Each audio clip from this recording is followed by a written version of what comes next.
So let's go through some truths about culture. I want to start with truth number one, and that is every organization has one. There's never a culture vacuum. Corporations, nonprofits, sports teams, religious groups, schools, clubs, political parties, no one is void of culture. Many organizations are very intentional about their culture. They recognize its importance and its influence. They actively work to instill the culture and grow it inside the company. But some organizations recognize that they have a culture, but they've just allowed it to evolve without direction, making no attempts to grow it, to strengthen it, or to exploit it to everyone's advantage. Still, other organizations are willfully ignorant of their culture. They fail to use it as a lever for inspiring their team and propelling the organization forward. They're either unaware of it, they ignore it, or they discount its importance. But the truth is this: if they do have a culture and it's going to be unhealthy, more than likely, since they're not paying attention to it at all. But again, every organization has a culture. So if you're a leader, what should you do to assess your organization around this particular truth? One is you should ask, what is your organization's culture from the leader's perspective? And then the second assessment question you should ask yourself is, how intentional have you been, has the leadership been in building that culture? These are really good, insightful questions that should be asked and answered. Let's go on to the second truth about culture, and that is that you, as the leader, determine the culture. So you see a lot of things on the list. Outsourcing's big. In this era of doing business, you can outsource every single thing you see on that list there on the left side of the screen. But here's something you can't outsource. You can't outsource the culture.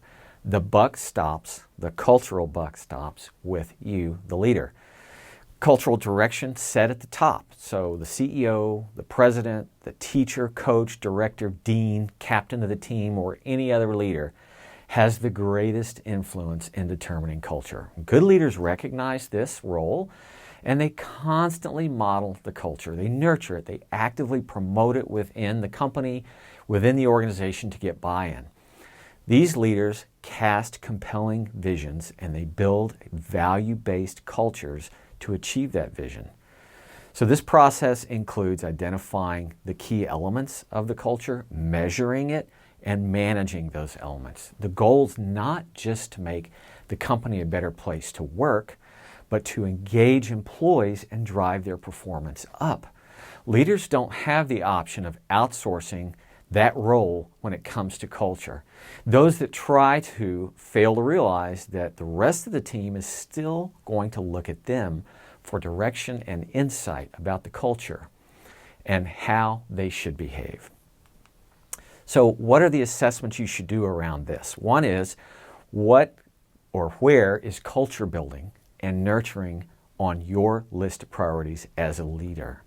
And secondly, what KPIs or metrics do you use to monitor the cultural understanding at your organization and how well that culture has been adopted by everybody? Let's look at the third truth, and that is culture is what employees say it is. I mentioned leaders are the cultural architects for their organization. So they often create a culture and nurture it, and in their eyes that culture is like a gold nugget. It is solid gold to them. But employees, they're the true assayers of culture. They determine if a culture is real or if it's fool's gold. They are keen observers. They compare and contrast the words said about culture and the actions of the leadership, determining if it's genuine and worthy of adoption or not. This truth may seem to contradict a little bit the one I just shared with you about the leader determines the culture.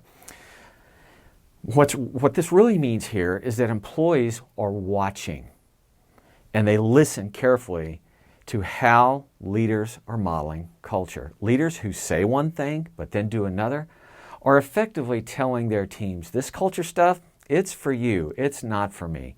Leaders who only talk a good culture game risk losing the respect, buy-in, and engagement of their teams.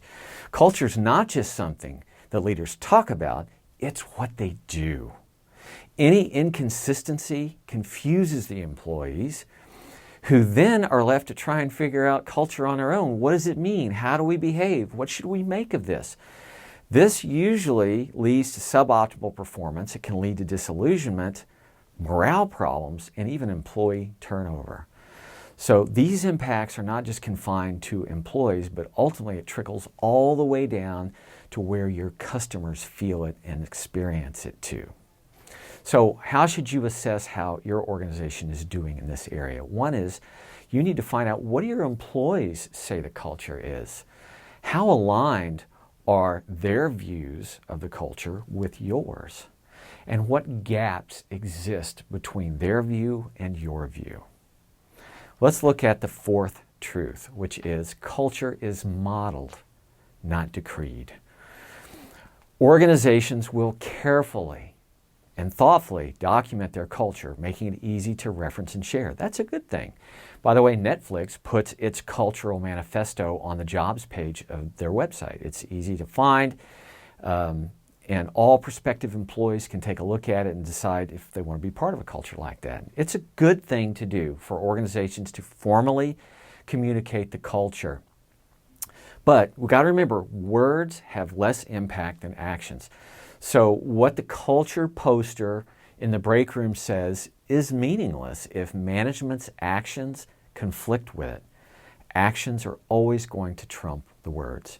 So for example, at Netflix, the core philosophy is people over process. Sounds really good. And the culture webpage specifically says the firm will, quote, encourage independent decision-making by employees. That sounds really good.